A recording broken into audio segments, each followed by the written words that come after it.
If you think you have seen football, wait until you hear what happened on this night, because this wasn't just a match.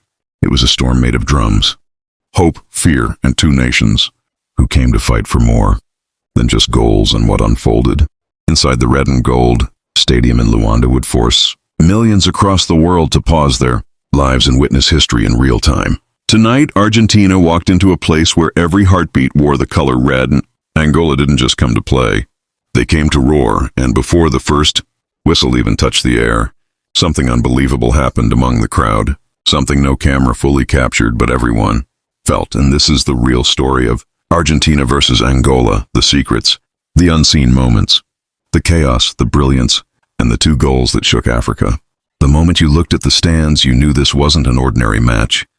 A sea of red jerseys, beating drums, painted faces, flags shaking like they were alive. Angola's home ground looked like a festival mixed with a battlefield, and people weren't just cheering. They were screaming with their whole bodies. Everywhere you looked, men were pounding their chests. Women held massive flags over their heads. Kids had yellow and red stars on their faces. And entire families sang the anthem louder than the stadium speakers. One girl stood on her chair waving a giant flag. And beside her, an old man had tears in his eyes, because for Angola, this wasn't a game. It was pride. It was identity. It was their chance to defeat giants. And then Argentina walked out.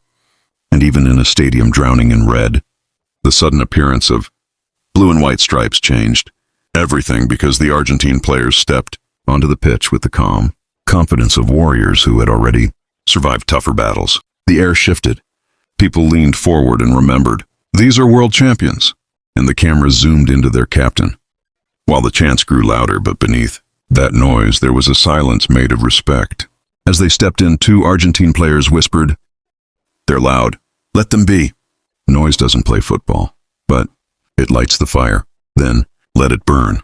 When the referee raised the whistle, the stadium froze. Thousands of voices stopped for one heartbeat, and then the match exploded. Angola launched forward instantly. Their number 11 winger tore down the right flank in the 8th second and created chaos. The crowd thundered. Every tackle and run felt charged with the entire nation's power. Argentina, however, played like ice inside fire, calm, precise, dangerous, their midfield passing with surgical accuracy. Then in minute 6, Angola delivered their first warning when the striker chest-controlled a long ball, cut between two defenders, and unleashed a rocket toward the top corner, and the whole stadium believed the net would explode, but the Argentine keeper flew like a bird and stretched full length to push it away with his fingertips, and 60,000 hearts roared at once. The commentator screamed, "Angola almost shocked Argentina!" And that was the moment Argentina realized this wasn't friendly. This was war. Angola's noise kept growing, drums syncing with heartbeats, chants shaking the metal railings, and Argentina stood inside a lion's mouth, but champions are built for fire. In minute 14, Argentina woke up with a counterattack so sharp it sliced through Angola's defense. A fast pass to the wing, a cut inside, a through ball, and suddenly the Argentine forward faced the goalkeeper, but the Angolan keeper blocked it with a heroic save that sent the stadium into frenzy. For the next 15 minutes, Angola dominated the noise, but Argentina dominated the ball with short passes, timed movements, and calm possession like chess masters waiting for one mistake. That mistake came in minute 30 when an Angolan defender hesitated for half a second, and the Argentine playmaker sent a perfect GPS-like pass to the winger who dragged defenders and backheeled the ball to the striker who turned and smashed it into the net. The stadium became silent for the first time that night. Not because they didn't expect it, but because the goal reminded them Argentina doesn't come to entertain, they come to win. Angola, however, refused to break, and in minute 36 they responded with waves of attacks, including a 6-yard header that missed the post by inches, and the entire stadium screamed in pain.